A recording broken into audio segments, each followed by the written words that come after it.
eu oro para isso. Agradeço muito aos irmãos pela oportunidade de conviver com vocês durante esta semana, hoje e também no domingo. Cheguei mesmo hoje de Porto Velho, depois de uma viagem muito longa pela Transamazônica ali de Lábrea. Passei uma semana com o pastor Fábio Mar e a Marilene ali em Lábrea. Foi maravilhoso ter o privilégio de ver o trabalho que está sendo realizado naquela cidade, que é muito longe do mundo, do resto do mundo, mas Deus está trabalhando, né, naquele canto ali no Rio Purus, onde eu lembro meu pai falava muito daquele rio, que ele passava muitas vezes ali até os primeiros anos, quando ele chegou ao Brasil para ser missionário. O local que ele trabalhou primeiro com o Fred, com outros missionários, era Lábrea. E tenho lá muitas fotografias. O meu pai, antes dele falecer, foi para o Senhor. Ele digitalizou muitas fotografias das viagens que ele fez naqueles rios e o tempo lá, e eu tive o privilégio de mostrar essas fotografias lá para os irmãos lá em Lábrea. E no domingo eu espero também poder ter a oportunidade de mostrar algumas fotos aqui também do trabalho da missão e também o trabalho que eu estou envolvido em Portugal, para os irmãos ter uma visão.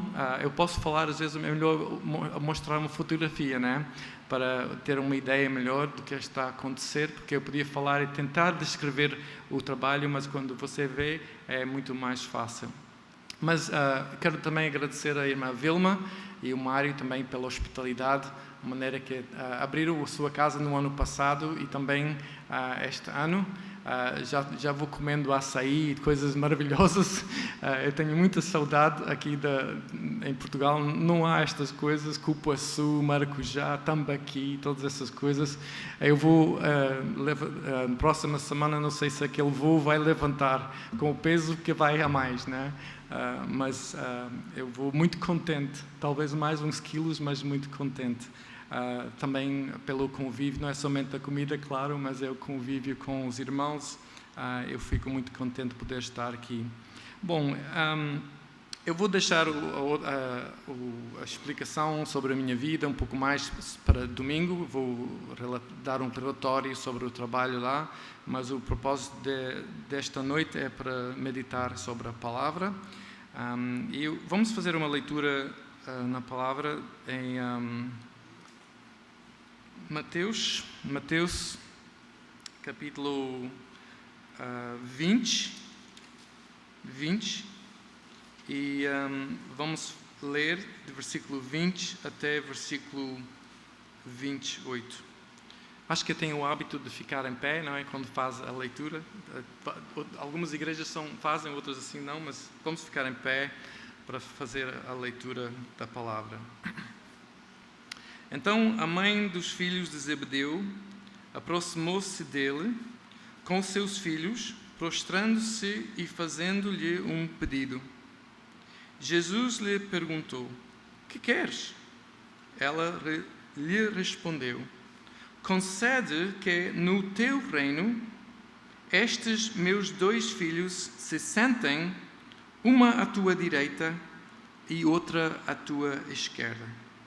Jesus, porém, respondeu: "Não sabeis o que pedis. Podeis beber o cálice que estou para beber?" Eles lhe responderam: "Podemos."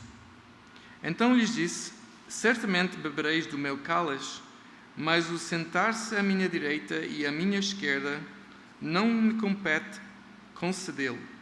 Isso será dado para quem está preparado por meu Pai." Ao ouvirem isso, os 10 indignaram-se contra os 12 irmãos. Então Jesus chamou-os para junto de si e lhes disse: "Sabeis que os governantes dos gentios os dominam e os seus poderosos exercem autoridade sobre eles. Não será assim entre vós. Pelo contrário, quem quiser tornar-se poderoso entre vós, seja esse o que vos sirva. E quem entre vós quiser ser primeiro, será vosso servo. A exemplo do Filho do Homem, a quem não veio para ser servido, mas para servir e para dar a vida em resgate de muitos. Até aqui a palavra do Senhor. Vamos orar. Podem sentar e vamos pedir a bênção do Senhor. Talvez é melhor ficar em pé ainda até acabar a oração e depois podemos sentar. Senhor e Pai, nós te louvamos por este dia maravilhoso que Tu nos concedeste. Um dia com saúde, com vida, com comida, com um teto acima das nossas cabeças. Obrigado, Senhor, por todas as bênçãos materiais que Tens derramado sobre as nossas vidas. Obrigado, Senhor, também pela esta oportunidade e liberdade que nós temos neste país de Brasil de proclamar a Tua palavra. Sabemos que isto não é a realidade para muitos cristãos em muitas partes do mundo. Pensamos em países como Coreia do Norte e muitos países no Norte da África que os cristãos estão sendo perseguidos de uma forma cruel e não têm esta liberdade que nós temos. Então nós agradecemos, Senhor, pela possibilidade de estar aqui nesta noite e que nós possamos valorizar o que nós temos cada vez mais e de tomar as oportunidades de aprofundar na Tua palavra e servir-te mais enquanto ainda há tempo. Obrigado, Senhor, pela Tua palavra. Ela é viva, ela é eficaz, ela é poderosa para transformar as nossas vidas e os nossos corações. E pedimos, Senhor, que possamos realmente sair daqui com mais um desafio, mais encorajamento, mais, Senhor, força para poder viver a vida a qual fomos chamados. E nisso oremos em nome de Jesus Cristo, Teu amado Filho. Amém.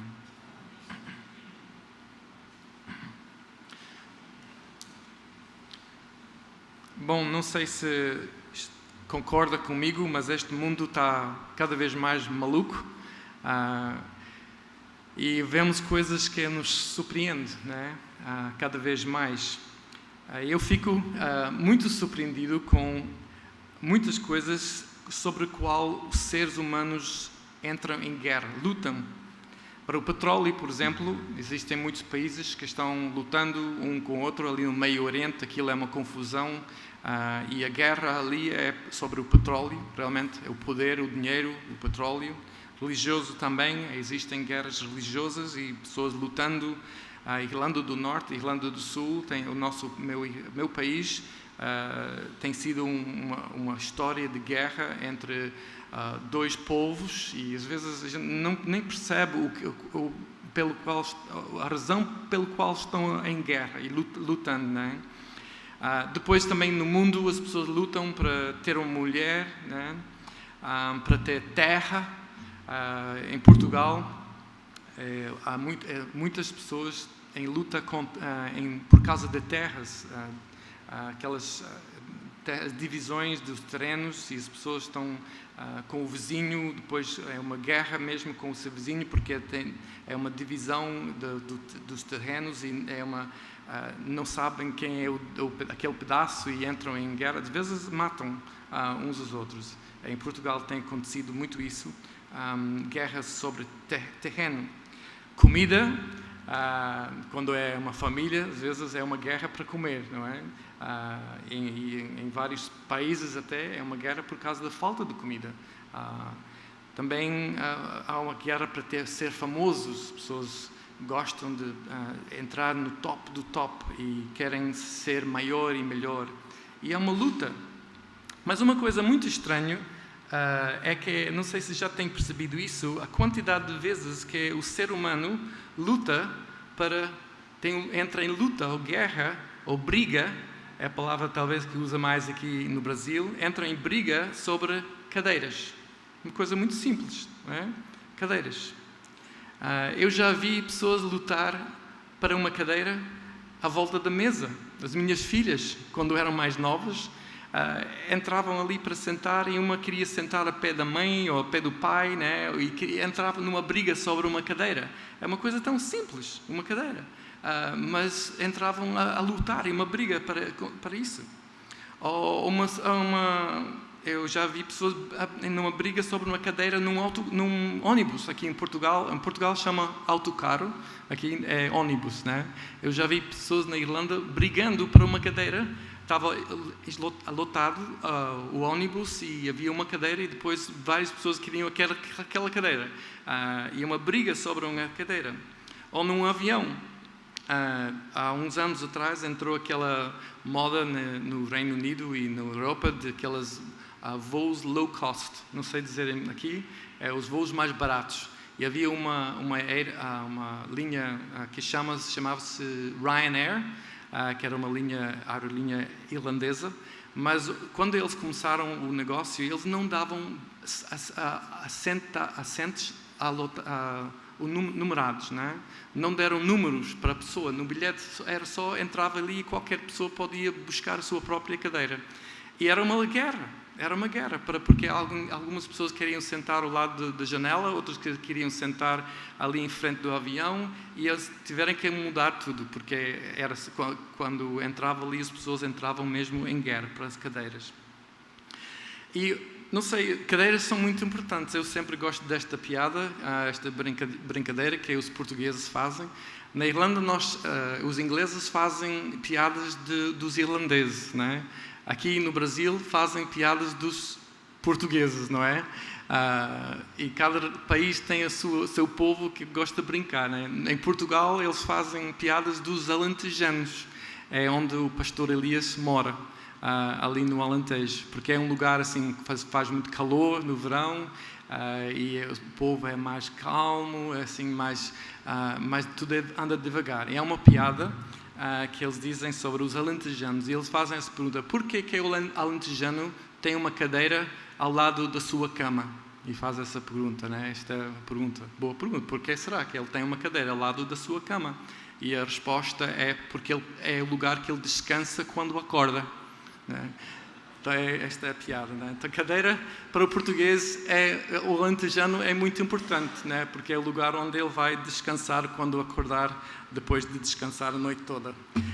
Mas cadeiras para o homem, o ser humano, é um símbolo de status. Realmente, se você pensar bem, uma cadeira ou uma poltrona, mas podemos ver, está aqui uma poltrona, né? Mas são símbolos na nossa sociedade, no nosso mundo. Cadeiras são símbolos de status. Não sei se você já viajou de avião. Hoje de manhã viajei de Porto Velho até aqui, mas havia 6 filas ali em frente do avião que eram especiais, não é? E para sentar naquelas cadeiras tinha que pagar mais, não é? Não sei, acho que... Mas quando eu lembro quando eu estava marcando o bilhete para viajar, eu vi que podia marcar aquilo e era mais caro. Eu não vou gastar o meu dinheiro nisso.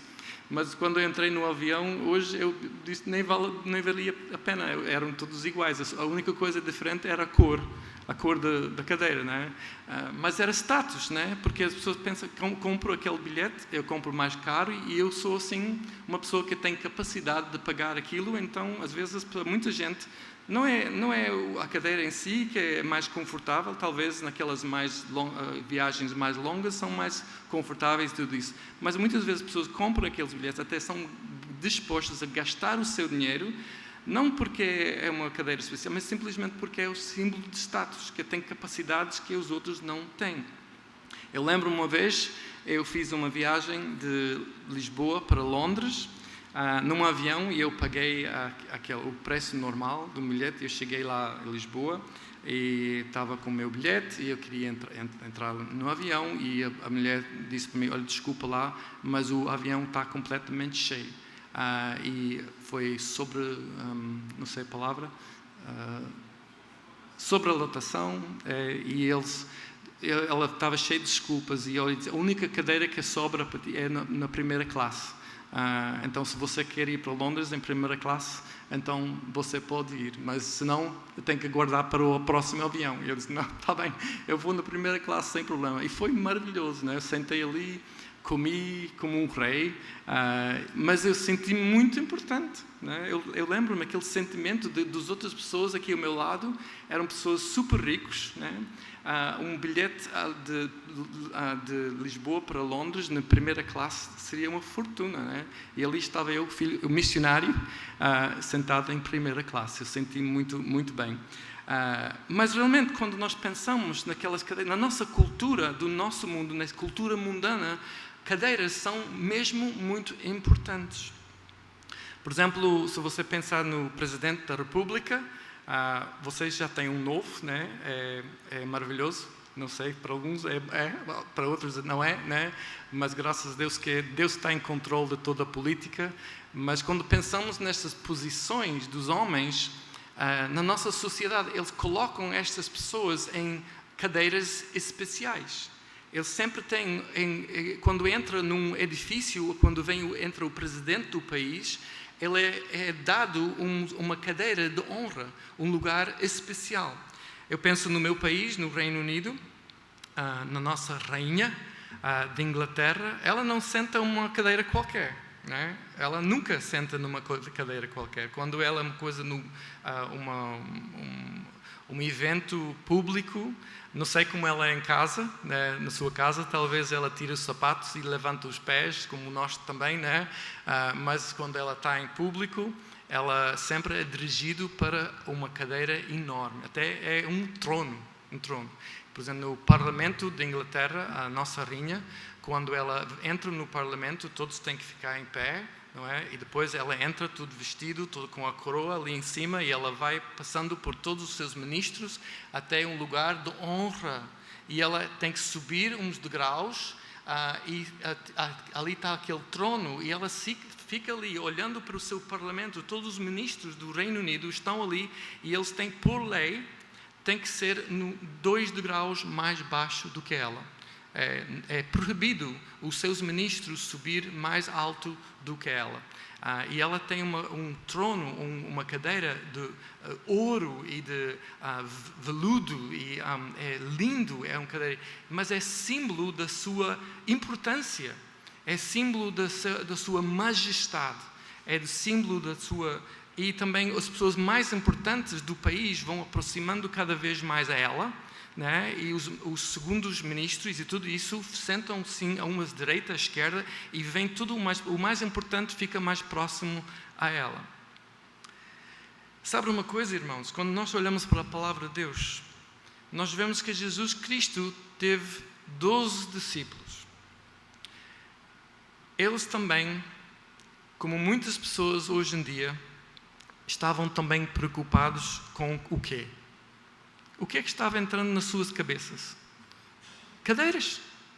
Estavam interessados em cadeiras. Uma coisa tão simples.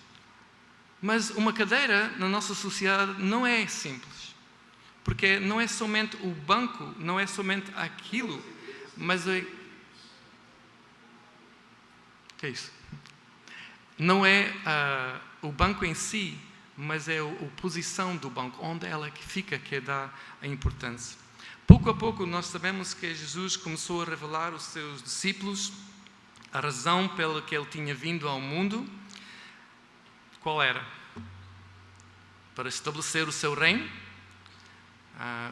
Ele anunciou que ele era o Messias, que ele era o Salvador de Israel, o prometido pelos profetas. Os discípulos de Jesus não perceberam as coisas que Jesus Cristo estava a ensinar. Nós sabemos isso, que eles não perceberam. E Jesus ensinou que o seu reino não era como os outros reinos. Ele claramente declarou isso. Ele tentou avisá-los que ele tinha que morrer, mas eles não estavam ouvindo o que Jesus Cristo estava dizendo. Quem era o Messias para os discípulos?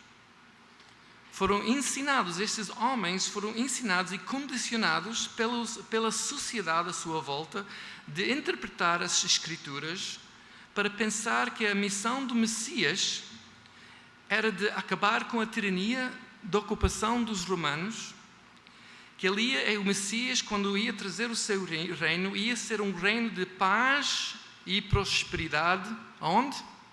Na terra. Na terra. E eles testemunharam do seu poder, estes 12 homens, testemunharam do seu poder para curar, para ressuscitar os mortos. Eles testemunharam o seu poder sobre a natureza, o vento e o mar. Ele tinha que ser o libertador da nação de Israel. Todas as profecias já estão sendo cumpridas por este homem. E as suas mentes, nós sabemos que as suas mentes começavam a trabalhar, seguindo as consequências lógicas destas verdades. Se ele é o Messias, se ele é só um libertador político, e se ele tinha chamado estes 12 homens para ser os seus discípulos, para entrar no lugar mais íntimo da sua vida, e eles tinham obedecido a Jesus Cristo, tinham deixado tudo para seguir a Ele. Isto é admirável, não é? Uma pessoa que obedece a Jesus Cristo vinde após mim, eu te farei pescadores de homens, não é? Jesus Cristo disse, segue-me. E eles obedeceram e deixaram tudo para seguir Jesus. Com certeza, podemos imaginar que a mente dos discípulos começava a virar, a pensar sobre tudo isso. Se ele é o Messias, se estou assim mais próximo a ele, entre todas as pessoas desta nação, aqui estamos os 12. E com certeza, quando o tempo futuro virá, quando ele nos libertará dos romanos, ele vai precisar do quê?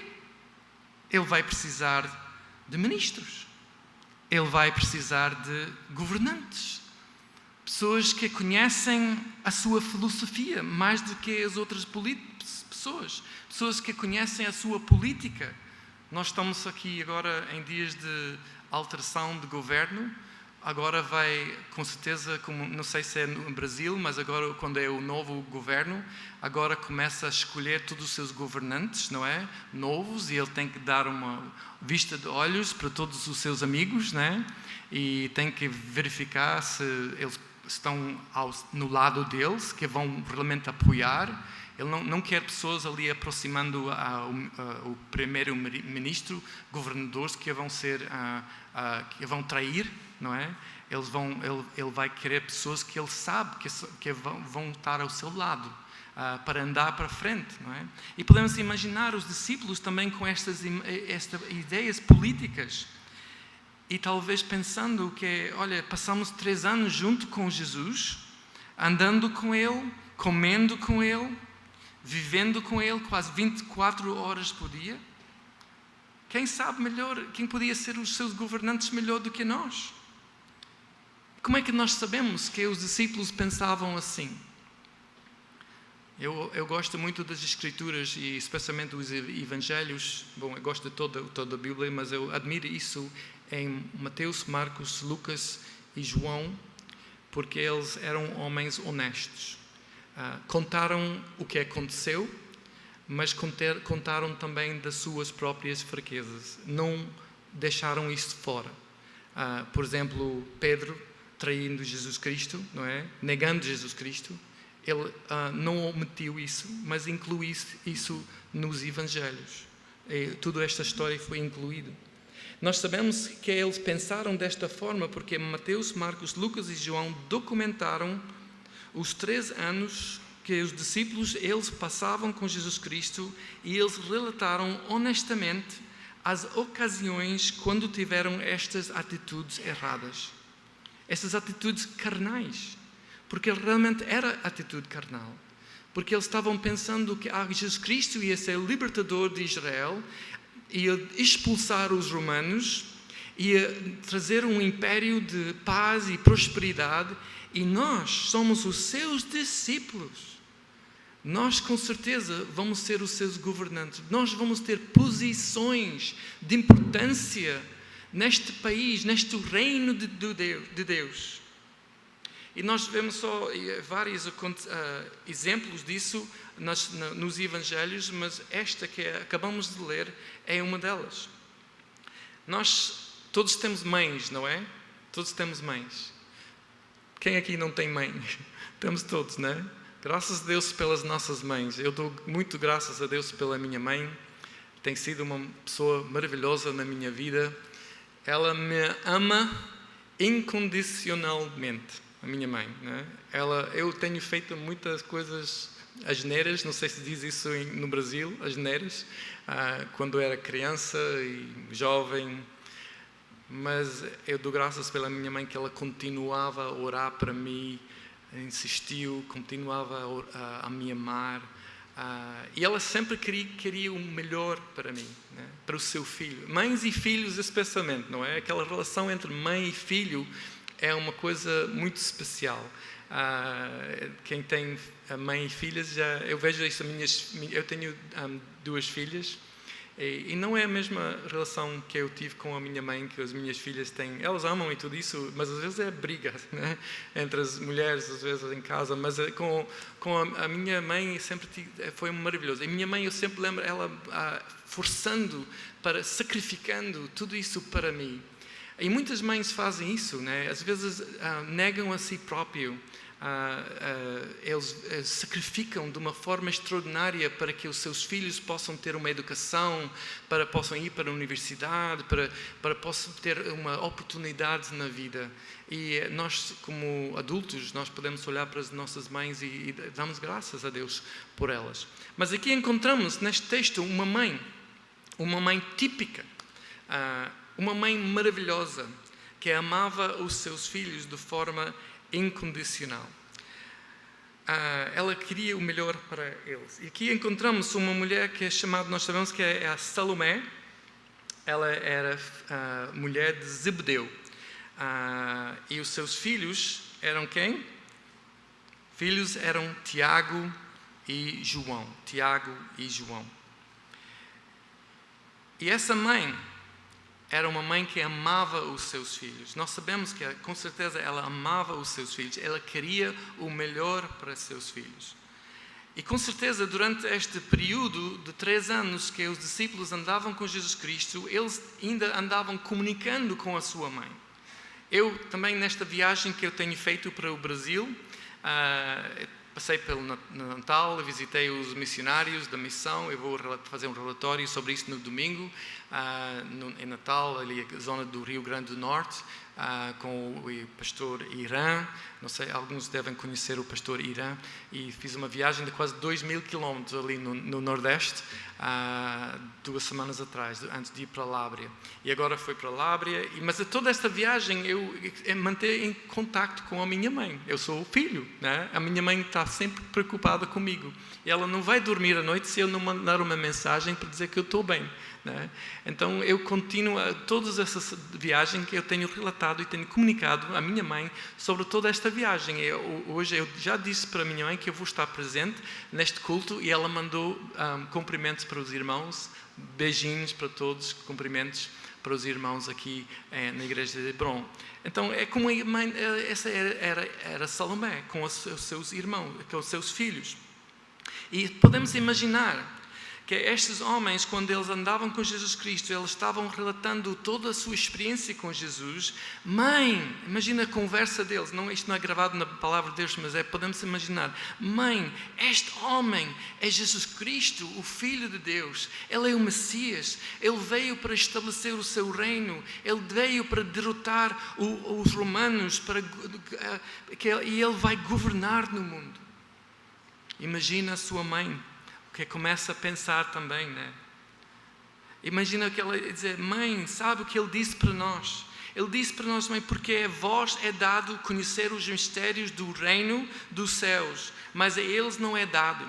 Imagina, ele podia ter comunicado isso, porque Jesus Cristo disse isso aos seus discípulos, porque a vós é dado conhecer os mistérios do reino dos céus, mas a eles, os outros, não é dado. Ele imagina os seus discípulos comunicar isso com Salomé. Ela deveria ter sentido: meus filhos são muito especiais, não é? Eles estão mesmo com Jesus, intimamente ligado com Jesus Cristo, aquele que ia ser o Messias, que ele é o Messias, que ia reinar em Jerusalém. E Jesus Cristo disse a Pedro, lembra que uma vez que ele disse a Pedro: eu te darei o quê? As chaves do reino dos céus. E tudo o que ligares na terra será ligado nos céus, e tudo o que desligares na terra será desligado nos céus. Imagina um filho talvez comunicando este tipo de coisa para sua mãe. Imagina o que essa senhora, esta Salomé, poderia ter começado a pensar. Qual seria a reação humana de uma mãe que ama os seus filhos? É orgulho, né? Como muitas mães, quando o seu filho sai da universidade e tem a sua carreira, talvez como arquiteto ou médico, ou chega àquele status na comunidade, não é? Porque muitas vezes há certos lugares na comunidade, por exemplo, um médico ou um arquiteto ou advogado ou uma coisa assim. Na nossa sociedade mundana, estas são posições que são de honra, não é? Imagina uma mãe, hoje em dia isso acontece, uma mãe fica orgulhoso quando o seu filho chega a esta posição, é respeitada, e este respeito também vem para a mãe, porque os seus filhos têm esta posição. Isto é como funciona este mundo. E podemos imaginar a fala dela com as suas amigas. Eu estou imaginando, isto não está na palavra de Deus, não é? Mas podemos imaginar ela falando com os seus vizinhos. Quando Jesus Cristo estava aproximando aqui de Jerusalém, também se lembrar que neste momento Jesus Cristo era adorado pelo povo. O povo acreditava que ele era o Messias e estava no caminho de Jerusalém para ser coroado como o rei.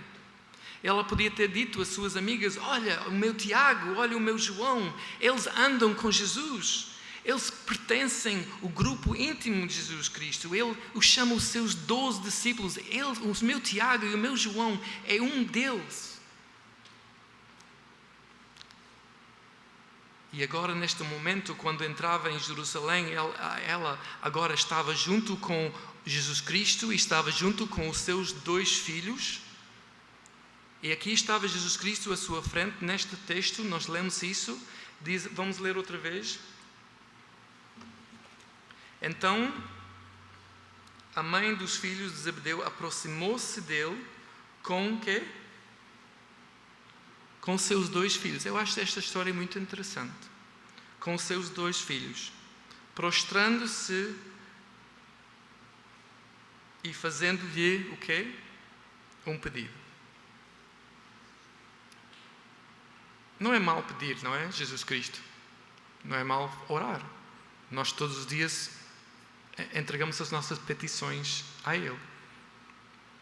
Jesus Cristo mesmo disse: pedi e dar-se-vos-á, buscai e encontrareis, batei e abrir-se-vos-á, não é? Então é uma ordem, recebemos esse conselho, este convite de Jesus Cristo mesmo para entregar as nossas orações e pedir coisas. Então,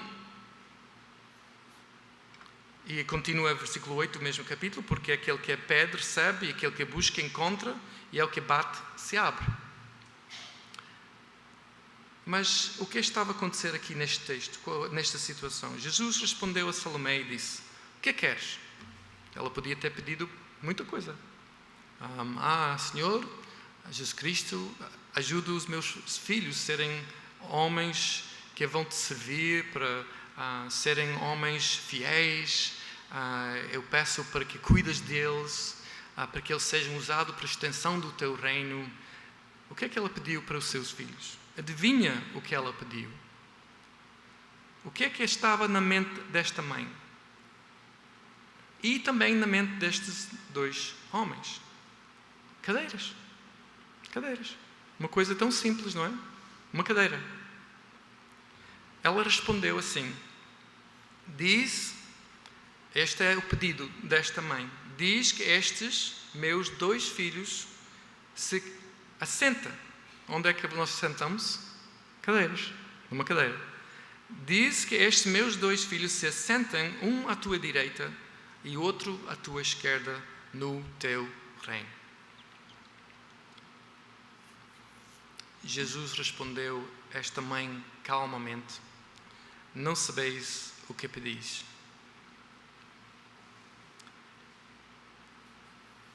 Em Tiago, capítulo 4, versículo 3, me faz lembrar deste versículo. Tiago, capítulo 4, versículo 3. Pedis e não recebeis, porque pedis mal, para que gastares em vossos deleites. Este é um exemplo de uma oração com um propósito egoísta.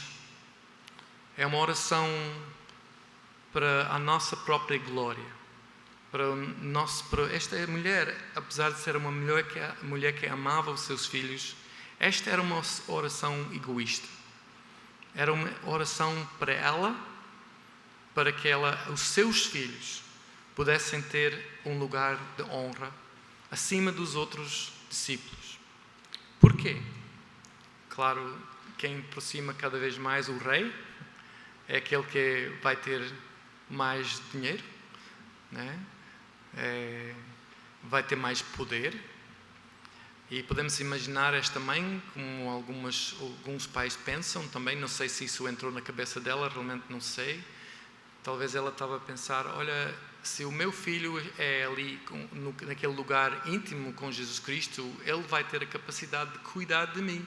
Quando eu entro na velhice e não tenho a capacidade de cuidar de mim mesmo, não vou ter fisicamente a capacidade, mas se o meu filho entrar naquela posição, possivelmente ela pensava assim, não sei, não sabemos. Mas ela queria o melhor para os seus filhos, mas ela pensava que o melhor para os seus filhos era o quê? Era uma posição mundana. É assim que os homens pensam, não é? É assim que os nossos políticos pensam no nosso mundo.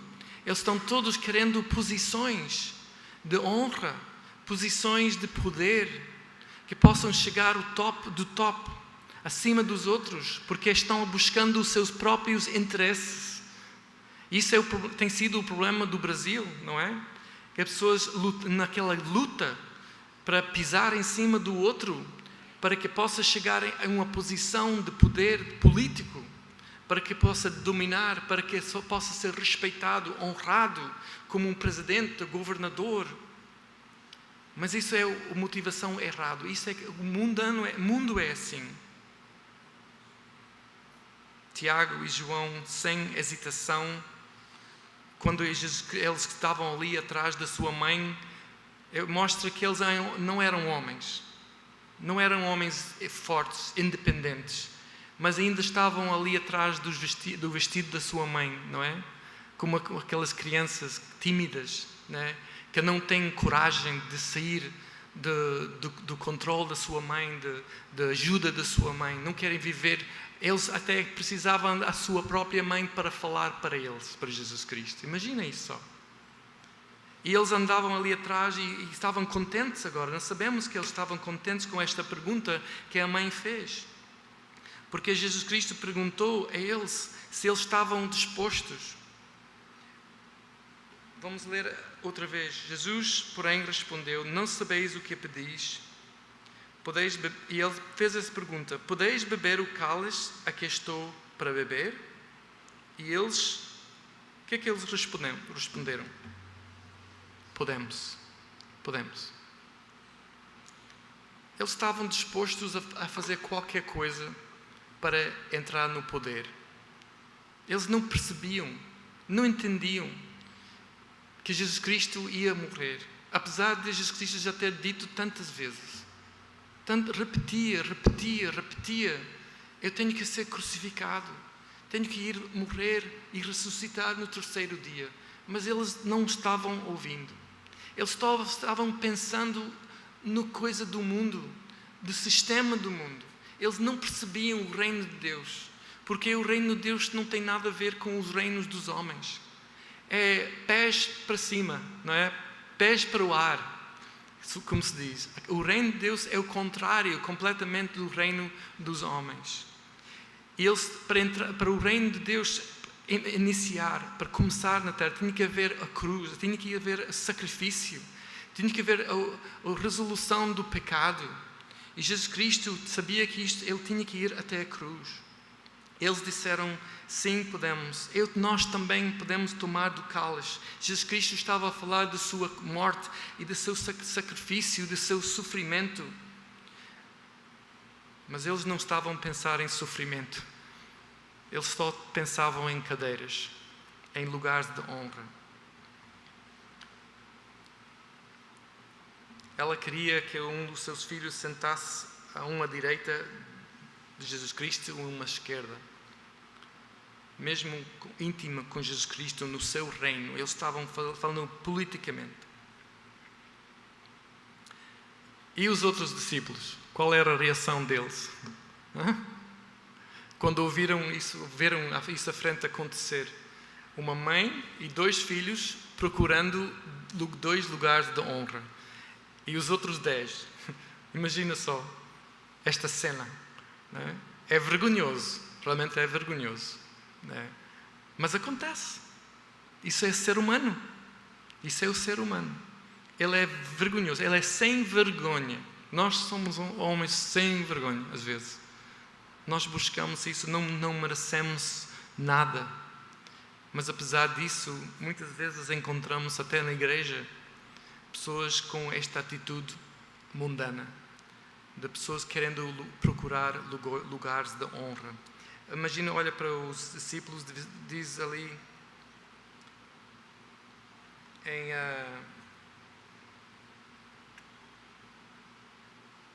versículo 24.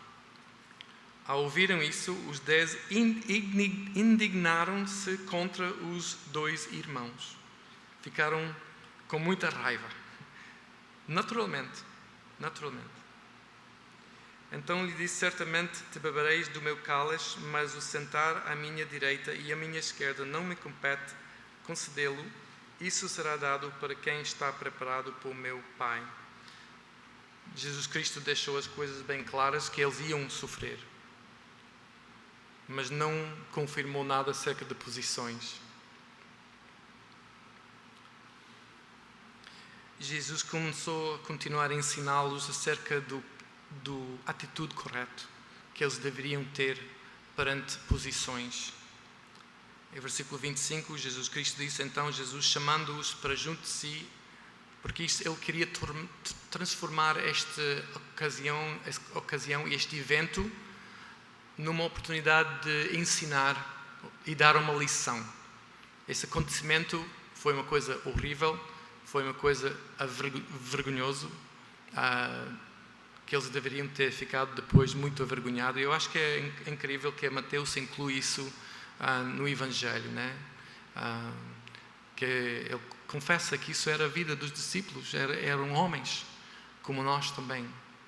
Em versículo 25, então Jesus, chamando-os para junto de si, disse: bem sabeis que pelos príncipes dos gentios são estes dominados e que os grandes exercem autoridade sobre eles. Então ele começou a explicar: o que vocês acabaram de fazer é uma coisa mundana.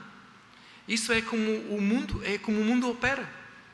É os príncipes, é os governadores, e nós vemos isso, os políticos aqui no Brasil e no Reino Unido, em Portugal, eles falam assim, eles vivem a sua vida para posições, né? E fazem essas promessas para entrar no governo, tantas promessas para o povo, mas quando entram lá, às vezes nem ligam mais, né? Eles só estão interessados nas posições e no dinheiro, só. Espero que este novo presidente do Brasil, Bolsonaro, vai ser diferente, né? E a nossa responsabilidade é orar para ele, né? Que ele seja um homem guiado pelos princípios do reino de Deus e não pelos reinos do mundo, dos homens. E seria maravilhoso. Não seria o primeiro, porque já temos visto políticos no passado que transformaram a Europa pela palavra de Deus, pela sua vida que era certa, viviam vidas honestas, que procuravam o bem do povo, que não estavam naquele lugar de ser político só para ganância ou para posições, mas eram homens de Deus que foram colocados em posições para realmente eram homens humildes, homens que eram homens cheios de amor para Deus e amor para o próximo. E oremos que o Bolsonaro seja um homem assim. Nós devemos orar para ele todos os dias. Eu acho que eu quero dar esse desafio para os irmãos. Orem por ele todos os dias. Quando você acordar de manhã, porque quando você ora para ele, você vai estar orando para o Brasil, né? E não só, porque eu acho que o Brasil tem o potencial de afetar o mundo inteiro. Há um potencial no Brasil, especialmente para o Evangelho. Para o Evangelho. O Brasil tem um potencial incrível de semear a palavra de Deus em todo o mundo. E eu oro para esta nação, eu oro para o Presidente, que ele seja um homem guiado pelos princípios de Deus e não por estes princípios mundanos que encontramos aqui em Mateus. Em versículo 26 ele diz: não será assim entre vós, assim não deve ser. Mas todo aquele que quisesse entre vós fazer-se grande, como diz aqui no Brasil, grande, que seja vosso serviçal. Versículo 27, e qualquer que entre vós quiser ser primeiro, que seja o vosso servo. Bem, e aquilo ele dá o exemplo, porque Jesus Cristo não veio para receber lugar de honra, não é? Apesar de ele merecer, porque quem é Jesus Cristo? Jesus Cristo é o Criador do universo. Ele é Rei dos Reis, Senhor dos Senhores, e Ele está agora no trono, né? Está sentado, e Ele é quem vai governar para a eternidade. E Ele é Jesus. Mas apesar disso, Ele humilhou-se a si mesmo, entrou na humanidade, encarnou, tornou-se um de nós. Não somente viveu entre nós, mas Ele viveu e comeu entre nós, andou conosco, passou a fome, passou sede, foi tentado 40 dias no deserto, como nós também somos tentados. Ele passou por todas as coisas que nós, como seres humanos, passamos, mas ainda disso, Ele humilhou-se ainda mais e foi até a cruz. Foi a morte, e morte de cruz. Ele dá o exemplo em versículo 28, bem como o Filho do Homem não veio para ser servido, mas para servir e para dar a sua vida em resgate de muitos. Jesus Cristo nunca disse, faça isso, sem Ele fazer primeiro. E Ele mostrou humildade, Ele lavou os pés dos seus discípulos. E os discípulos olhavam para Ele e ficaram horrorizados. Que é uma pessoa que era o Messias. Isso era uma ofensa quase. Ninguém faz isso. Isso não é normal na sociedade e não é. Porque o reino de Deus é pés para o ar. É completamente o contrário do sistema do mundo. É isso que Jesus Cristo queria enfatizar. E nós temos que aprender esta lição, irmãos, porque muitas vezes acontece nas igrejas, e é o que tem acontecido no meu país, pessoas buscando lugar de honra.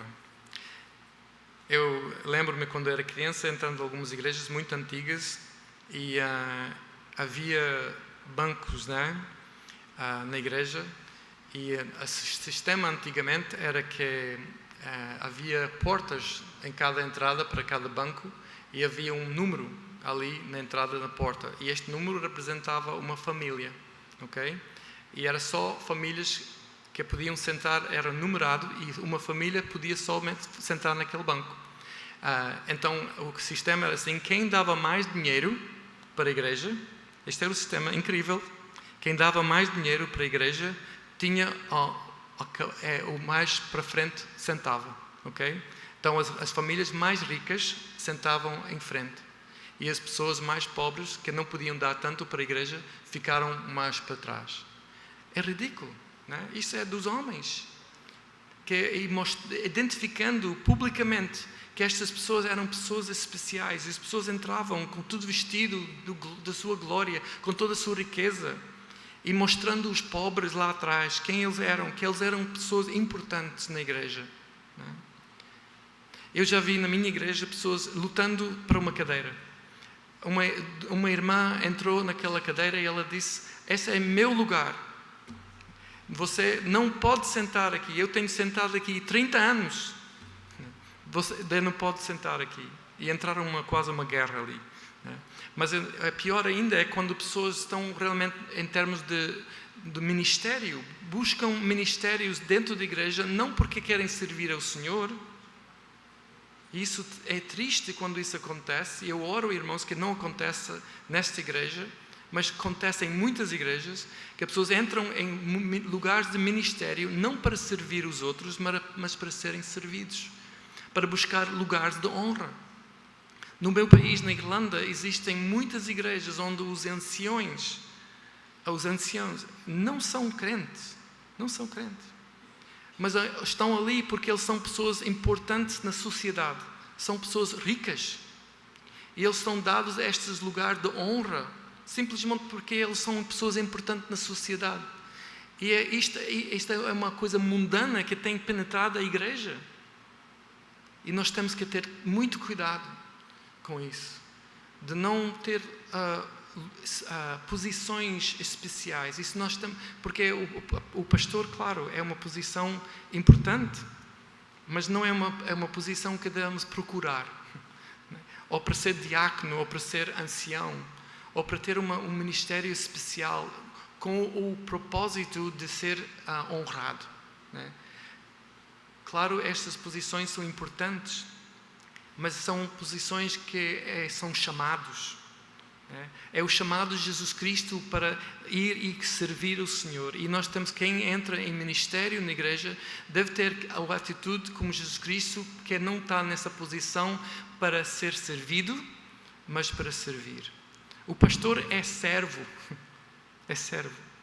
E os anciões são servos. E os diáconos são servos. E todos nós somos servos. Se nós somos filhos de Jesus Cristo, de Deus, se nós somos membros do corpo de Cristo, nós estamos ali para servir uns aos outros, com os dons que Ele nos deu. Não podemos usar aqueles dons, aquele talento, se talvez é para música, um talento de cantar, de voz, ou uma capacidade prática também. Não podemos usar aquele dom para exibir, né? Para mostrar que nós somos melhores ou maiores do que os outros. Isto é mundano. Isto é do mundo.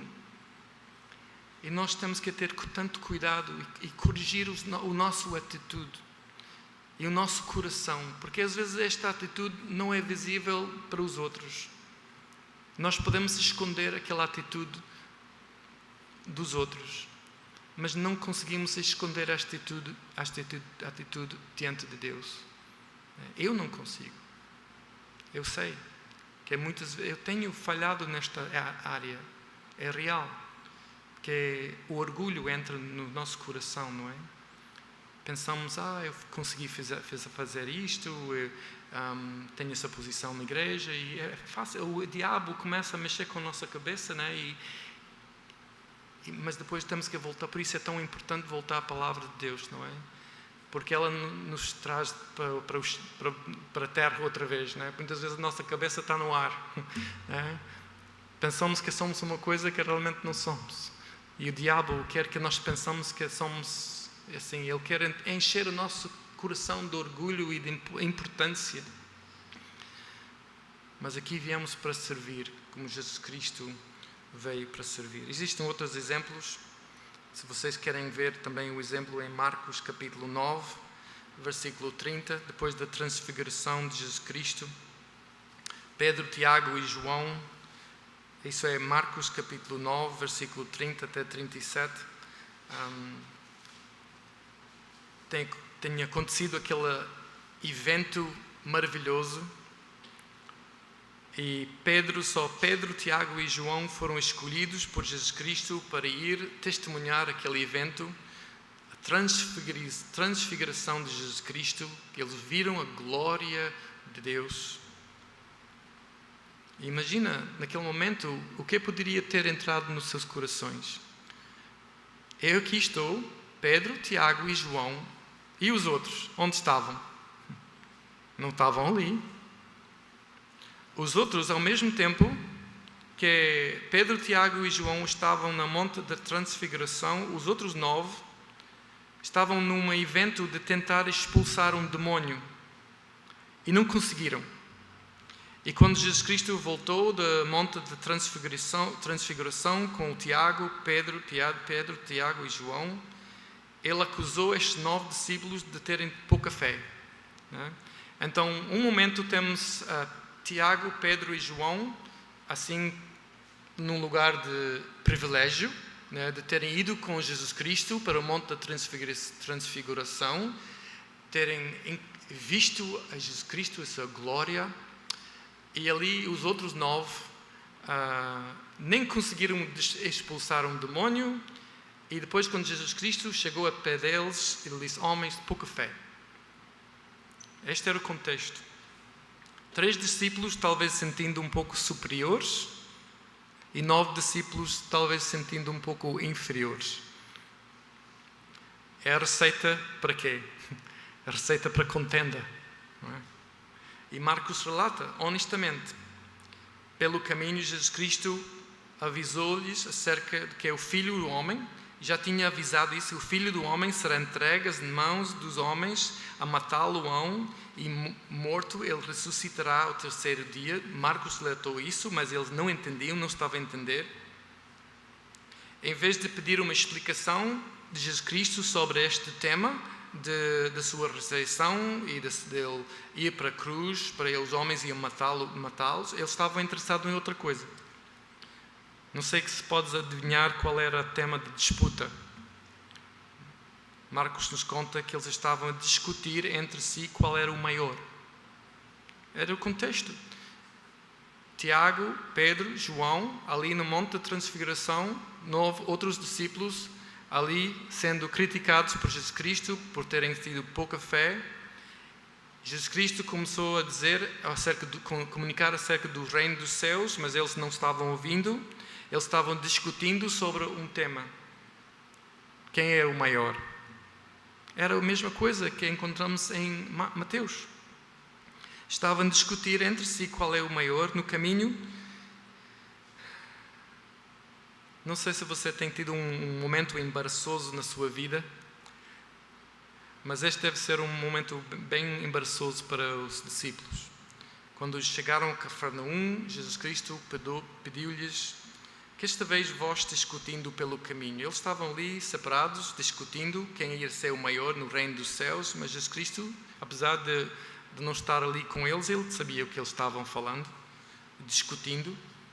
E ele perguntou-lhes em Cafarnaum que esta vez vós discutindo pelo caminho. Jesus Cristo sabia o que eles estavam discutindo, sabia muito bem, e ele queria dar-lhes uma lição em humildade.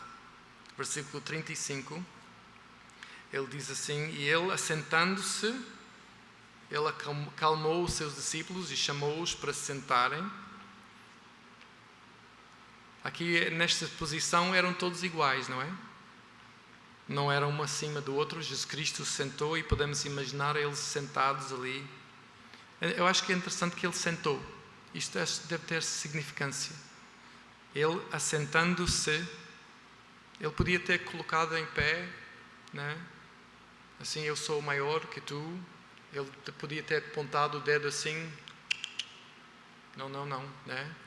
Mas ele sentou-se com eles, chamou os 12 e disse-lhes: se alguém quiser ser o primeiro, será o derradeiro, e a todos e o servo de todos.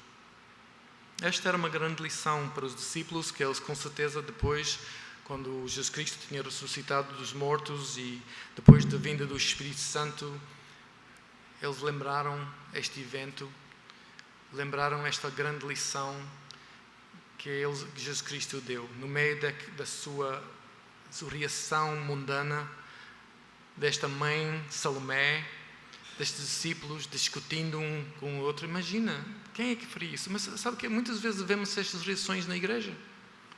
É incrível, não é?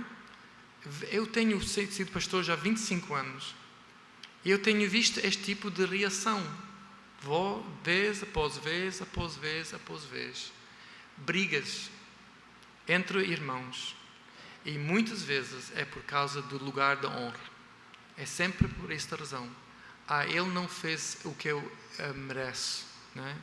Eu mereço isso, eu mereço ser respeitado, não é? E ele não me deu o lugar que eu mereço, a honra que ele merece. As pessoas falam assim. Não sei se você já tem ouvido pessoas falar. Eu já tenho ouvido pessoas a falar assim, como os discípulos falaram. Eu já pensei assim, talvez nunca falei mesmo, mas pensei na minha mente e no meu coração, para ser honesto. Mas Deus nos está a ensinar que nós devemos ser, para ser discípulos de Jesus Cristo, nós temos de tomar a atitude de Jesus Cristo. Mateus contou esta história para que nós não caímos nesta armadilha.